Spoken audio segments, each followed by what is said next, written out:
Hello, I'm excited to be here with you this evening as we do a reading for the Juneteenth book giveaway.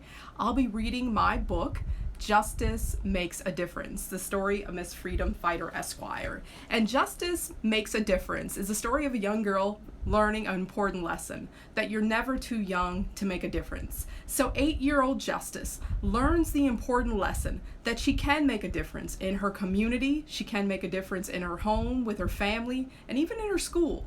So let's take a look at one of the ways that Justice learns how to make a difference. So I'll start with an introduction to the book, which chronicles the journey of Justice going to her grandmother's house and some of the lessons that she learns about key civil rights heroes and sheroes.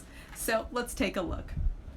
Justice's favorite place to visit was her grandma's house. Grandma always greeted her with the biggest, warmest hug. Grandma always made Justice feel important. The best part of Grandma's house was her den full of books. Justice and Grandma would spend hours together in the den, talking and reading. Your name is your destiny, Grandma had been telling Justice since the day she was born.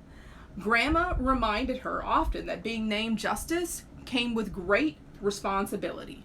To whom much is given, much is accounted for, Grandma always said. Justice might not have understood all the words that Grandma said, but she understood that she was meant to serve and lead in her community. One day, when Justice was visiting, Grandma asked, "What is in your hands to make a difference in the world?" "What can I do?" Justice wondered. "I'm only 8 years old. How can I make a difference?" Grandma served in the church. She fed the hungry, she sheltered the homeless, clothed those in need, and visited the sick. Grandma described this as living out her faith. Justice wanted to be like her grandma. She wanted to know how she could live out her faith.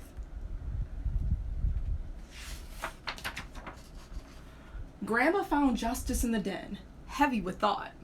"Tell me what's bothering you, Justice," Grandma said. "I want to live out my faith like you, Grandma."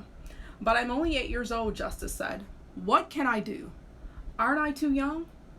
Grandma's smile was gentle and reassuring. "Your age does not show what you are capable of, so don't let someone tell you that you're too young to make a difference." "Justice, do you remember the poem that you wrote for Reverend Dr. Martin Luther King Jr. Day at school?" Grandma asked. That poem made a difference. Justice remembered the applause of her teachers and classmates. She knew her grandma's words were true. Grandma gave Justice a book. Here's a book about someone else who made a difference through their writing. Justice spent the rest of the afternoon reading about Ida B. Wells. Ida B. Wells was a journalist who used her writing to advance racial equality. She skillfully wielded her pen to wage war for justice through her work as the editor of the Memphis Free Speech and Headlight. She continued to advance social change while serving as a journalist with Chicago's Daily Inter-Ocean and the Chicago Conservator, one of the oldest African American newspapers in the United States. Justice was amazed how Ida B. Wells used her pen to write for justice.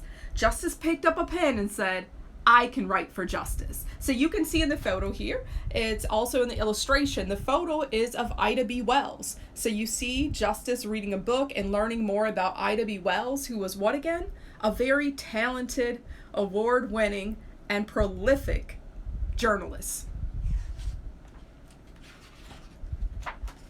All that week, Justice worked on a poem about love and peace. When Justice visited the next weekend, she showed her grandma the finished poem. "Words are powerful," Grandma told Justice. "They can be used in powerful ways to do good or to do harm. That's why it's important to always be careful with your words." "You did good, Justice." Justice smiled. Grandma always made her feel proud. "Justice, I have another book to share with you." Grandma said and handed Justice a book with a picture with a man on the cover who stood larger than life. "Words can be powerful, and music can be powerful too," Grandma told her. So who is that man who stood larger than life? Let's find out. Justice read all about Paul Robeson. So can you say Paul Robeson? Paul Robeson, he sang freedom songs in more than 20 different languages. He was a lawyer, a singer, an actor, and a professional athlete. Justice marveled at how talented Paul Robeson was. He was able to touch people's hearts through the power of song. These songs empowered others to join in the fight for freedom and justice. Justice had grown up hearing her grandma sing powerful songs like We Shall Overcome and Sam Cooke's A Change Is Gonna Come.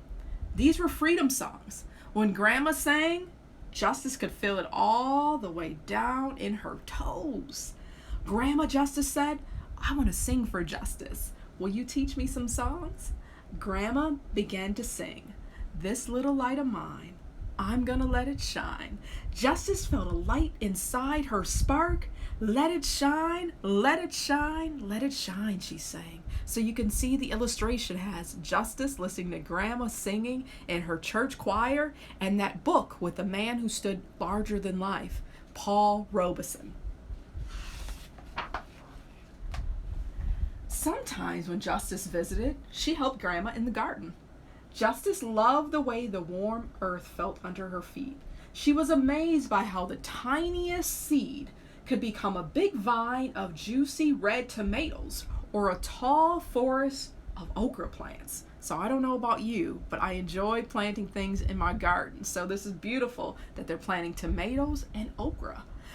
Grandma could sing while they worked, and Justice would hum along.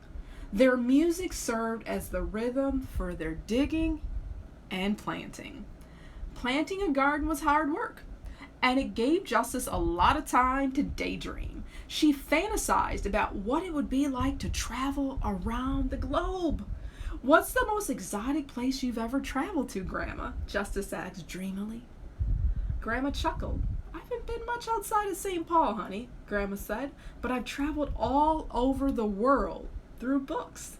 This made Justice happy because she loved to travel through books too. So let's take a look. Let's see where Justice ends up traveling to. After they were finished in the garden, Grandma gave Justice a book about a woman in a faraway land. Happy traveling, Grandma said. Justice read all about the country Kenya and the work of Dr. Wangari Maathai. And where is Kenya located? Is it in where? Do you have any idea? Is it north, south, east, west? It's in the continent of Africa. In the east region, that's where Kenya's located. So she learned about Dr. Wangari Maathai. So let's learn more about Dr. Maathai. Dr. Maathai was a global leader. She organized the Green Belt movement with the hopes of restoring trees in her home country, Kenya. She sought to restore the beauty of nature and uplift the close-knit community.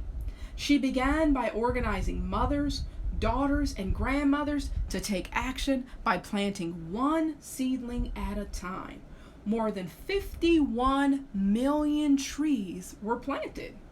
Justice had an idea. Grandma, can we bring the community together like Dr. Maathai and start a community garden? Grandma smiled her proudest smile.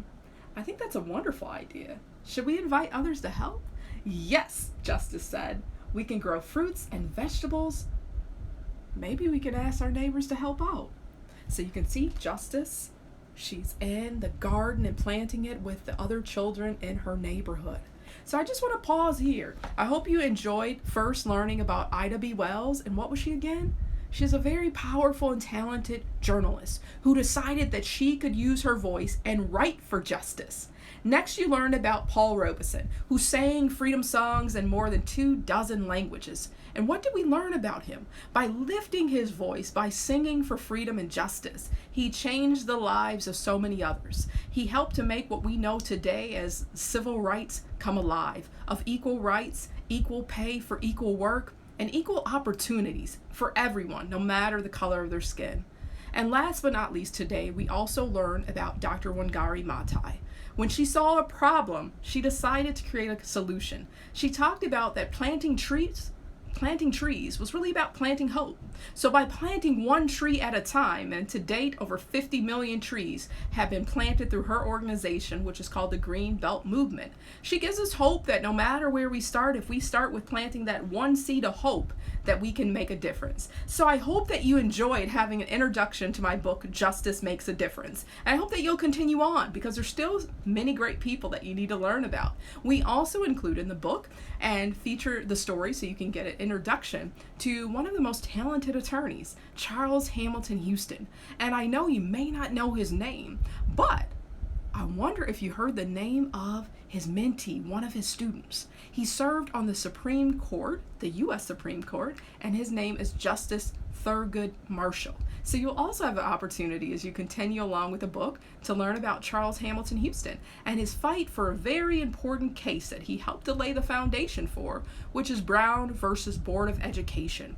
It is the case that said that schools and public areas, whether it's hotels, whether it's being on the bus, that separate could never be equal. So his work and his legacy in fighting for change. And then you'll also learn about one other special person by the name of Shirley Chisholm.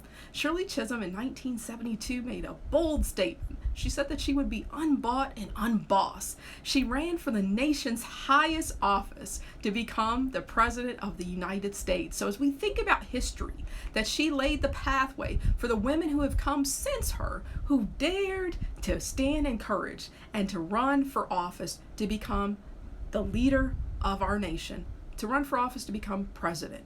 And with the legacy of her campaign, she gave generations of women, even including yourself, if you're a young mom and thinking about running for office, that nothing is impossible and nothing's too hard, and daring to dream that you can make a difference in your life. So I hope you enjoyed an introduction to the book, learning about a few of the heroes and sheroes who inspired me. And I look forward to joining you again. In the meantime, I encourage you to learn about some of these heroes and sheroes. So giving you a little bit of homework, do a Google search, learn more about Ida B. Wells, learn more about Shirley Chisholm, more about Paul Robeson, and find those heroes and sheroes that inspire you and learn about their stories so you can be an inspiration to others. Thank you for joining me, and I hope you have a wonderful evening.